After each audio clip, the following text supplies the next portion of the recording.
Hi friends, ಎಲ್ಲರಿಗೂ ಇವತ್ತು ಈರುಳ್ಳಿ ಸಮೋಸ ಯಾವ ರೀತಿ ಮಾಡೋದಂತ ನೋಡೋಣ ಬನ್ನಿ. ಮನೇಲಿ ಈಸಿಯಾಗಿ 30 ನಿಮಿಷದಲ್ಲೇ ಮಾಡ್ಕೋಬೋದು. 2 ಕಪ್ ಅಷ್ಟು ಮೈದಾ ಹಿಟ್ಟು ಹಾಕ್ಕೋಬೇಕು. ಸ್ವಲ್ಪ ಉಪ್ಪು ಮತ್ತು ಅಡುಗೆ ಸೋಡಾ ಹಾಕ್ಕೊಂಡು ಚೆನ್ನಾಗಿ ಮಿಕ್ಸ್ ಮಾಡ್ಕೋಬೇಕು. ನೀರಲ್ಲಿ ಚೆನ್ನಾಗಿ ನಾದ್ಕೋಬೇಕು. ಆ್ಯಕ್ಚುಲಾಗಿ ಸಾಫ್ಟಾಗಿ ಬರಬೇಕು.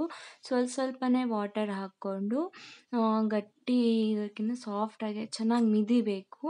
ಅದೆಲ್ಲ ಆದಮೇಲೆ ಸ್ವಲ್ಪ ಆಯಿಲ್ ಹಾಕ್ಕೋಬೇಕು. ಅದರಲ್ಲಿ ಆಯಿಲ್ ಹಾಕ್ಕೊಂಡು ಚೆನ್ನಾಗಿ ಮಿಕ್ಸ್ ಮಾಡ್ಕೋಬೇಕು. ನೋಡಿ ಆ ಥರ ಕನ್ಸಿಸ್ಟೆನ್ಸಿ ಬಂದಮೇಲೆ ಆಯಿಲ್ ಹಾಕ್ಕೋಬೇಕು.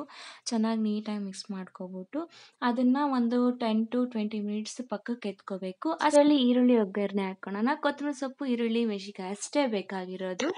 ಒಂದು ಬಾಣಲೆಯಲ್ಲಿ ಎಣ್ಣೆ ಹಾಕ್ಕೊಂಡು ಎಣ್ಣೆ ಕಾದ್ಮೇಲೆ ಸ್ವಲ್ಪ ಸಾಸಿವೆ ಹಾಕ್ಕೊಂಡಾದ್ಮೇಲೆ ಸಾಸಿವೆ ಎಲ್ಲ ಚಟಪಟ ಅಂದಮೇಲೆ ನಾವು 3 ಈರುಳ್ಳಿ ಕಟ್ ಮಾಡ್ಕೊಂಡಿರ್ತೀವಲ್ಲ, ಆ 3 ಈರುಳ್ಳಿನೂ ಹಾಕ್ಕೊಂಡು ಅದ್ರ ಜೊತೆಗೆ ನಾವು ಮೆಣಸಿನ್ಕಾಯಿ ಕಟ್ ಮಾಡ್ಕೊಂಡಿದ್ವಲ್ಲ, ಸ್ವಲ್ಪ ಮೆಣಸಿನ್ಕಾಯಿನೂ ಹಾಕ್ಕೊಂಡು ನಿಮಗೆ ಬೇಕಾದ್ರೆ ಇನ್ನೂ ಜಾಸ್ತಿ ಹಾಕ್ಕೋಬೋದು ಮೆಣಸಿನ್ಕಾಯಿ. ನನಗೆ ಖಾರ ಸಾಕು, ನೆಕ್ಸ್ಟ್ ಖಾರದ ಪುಡಿ ಹಾಕ್ತೀನಿ ಅಂತ ಒಂದು ಸ್ವಲ್ಪ ಹಾಕ್ಕೊಂಡಿದ್ದೆ.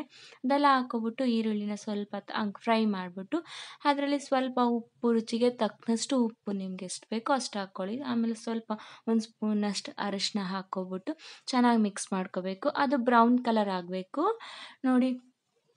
ಅದು ಚೆನ್ನಾಗಿ ಮಿಕ್ಸ್ ಮಾಡ್ಕೋಬೇಕು. ತಳ ಅಂಟ್ಕೊಂಡು ಮೀಡಿಯಮ್ ಫ್ಲೇಮಲ್ಲೇ ಇರಬೇಕು ನೋಡಿ. ಈ ಥರ ಬ್ರೌನ್ ಕಲರ್ ಆಗಿದ ತಕ್ಷಣ ಅದಕ್ಕೆ ಸ್ವಲ್ಪ ಖಾರದ ಪುಡಿ, ಚಿಕನ್ ಮಸಾಲ, ಗರಂ ಮಸಾಲ, ಸ್ವಲ್ಪ ರುಚಿಗೆ ಎಳ್ಳು ಬೇಕಾಗುತ್ತೆ, ಎಳ್ಳು ಮತ್ತು ಸಾಂಬಾರು ಪುಡಿ ಹಾಕ್ಕೊಂಡು ಚೆನ್ನಾಗಿ ಮಿಕ್ಸ್ ಮಾಡಿಕೊಂಡು ಲಾಸ್ಟಿಗೆ ನಾವು ಇಳಿಸ್ಬೇಕಾದ್ರೆ ಸ್ವಲ್ಪ ಕೊತ್ತಂಬರಿ ಸೊಪ್ಪು ಹಾಕ್ಕೊಂಡಿದ ತಕ್ಷಣ ಅದು ಸ್ವಲ್ಪ ಆರೋದಕ್ಕೆ ಒಂದು 5 ಮಿನಿಟ್ಸ್ ಬೇಕಾಗುತ್ತೆ. ಸೊ ಪಕ್ಕಕ್ಕೆ ಎತ್ಕೊಳ್ಳೋಣ. ಈಗ ನಾವು ಪೂರಿ ಥರ ಸ್ಕೋಬೇಕು ಹಿಟ್ಟನ್ನ. ಅದು ಸಾಫ್ಟಾಗಿ ಬರಬೇಕು. ಸೊ ಅದಕ್ಕೋಸ್ಕರ ನೋಡಿ ದೊಡ್ಡದಾಗೆ ಲಟ್ಟಿಸ್ಕೋಬೇಕು. ಚಪಾತಿ ಥರ ಲಟ್ಟಿಸ್ಕೊಬಿಟ್ಟು ಅದನ್ನು ನಾವು ಫೋಲ್ಡ್ ಮಾಡಬೇಕು. ತೆಳ್ಳಗೆ ಲಟ್ಟಿಸ್ಕೊಂಡು ಅದನ್ನು 4 ಲೇಯರಾಗಿ ನಾವು ನೀಟಾಗಿ ಮಡ್ಚ್ಬಿಟ್ಟು ಮತ್ತೆ ಅದು ಸ್ವಲ್ಪ ತೆಳ್ಳಗೆ ಆಗುವ ಹಾಗೆ ನಾವು ಮತ್ತೆ ಲಟ್ಟಿಸ್ಕೋಬೇಕು.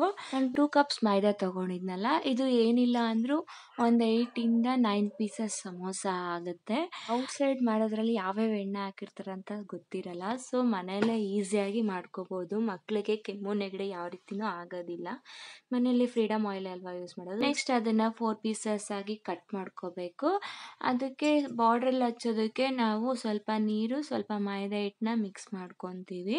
ಅದನ್ನ ಚೆನ್ನಾಗಿ ಮಿಕ್ಸ್ ಮಾಡ್ಕೊಂಡಾದ್ಮೇಲೆ ನೋಡಿ, ನಾನು ಮಾಡಿರೋಂಥ ಈರುಳ್ಳಿ ಪಲ್ಯನ ಅದರಲ್ಲಿ ಇಟ್ಬಿಟ್ಟು ಆಮೇಲೆ ನಾವು ಅದನ್ನು ಬೆರಳಿಂದ ಹಚ್ಚಬೇಕು.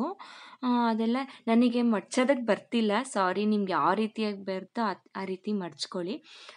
ನನಗಂತೂ ನಾನು ಫಸ್ಟ್ ಟೈಮ್ ಅಲ್ವಾ ಮಾಡ್ತಿರೋದು. ಸೊ ಅದು ಟ್ರಯಾಂಗಲ್ ಶೇಪ್ ಇರಬೇಕು ಅಂತ ಏನಿಲ್ಲ, ತಿನ್ನೋದಕ್ಕೆ ಟೇಸ್ಟಿಯಾಗಿದ್ದರೆ ಸಾಕಲ್ವ. ಸೊ ನಿಮ್ಗೆ ಯಾವ ರೀತಿ ಬರುತ್ತೋ ಆ ರೀತಿ ಮಡ್ಚ್ಕೊಳ್ಳಿ. ನೋಡಿ, ಇದು ಸೆಕೆಂಡ್ ಒನ್ ನಾನು ಮಡ್ಚ್ತಿರೋದು. ನಾನು ಸ್ವಲ್ಪ ದೊಡ್ಡವಾಗಿ ಮಾಡ್ಕೊತಿದ್ದೀನಿ. ಇದೆಲ್ಲ ಆದಮೇಲೆ ನಾವು ನೆಕ್ಸ್ಟ್ ಇನ್ನೊಂದು ಥರ ಬಾಕ್ಸ್ ಶೇಪಲ್ಲಿ ನಾನು ಮಡಿಸ್ತಾ ಇದ್ದೀನಿ. ಈ ರೀತಿ ಮಡ್ಚ್ಕೊಂಡ್ರೆ ಇನ್ನೂ ತುಂಬ ಚೆನ್ನಾಗೂ ಕಾಣೋದು ನೋಡೋಕ್ಕೆ. ತಿರ್ಗಾ ಒಂದು ಸ್ಟವ್ ಅಂಟಿಸ್ಬಿಟ್ಟು ಒಂದು ಬಾಣಲಿಯಲ್ಲಿ ಎಣ್ಣೆ ಹಾಕ್ಕೋಬೇಕು. ಎಣ್ಣೆ ಕಾದ ನಂತರ ನೋಡಿ, ಟ್ರಯಲ್ಗೆ ನಾನು ಬರೀ ಹಿಟ್ಟಿಂದೊಂದು ಹಾಕ್ತಿದ್ದೀನಿ.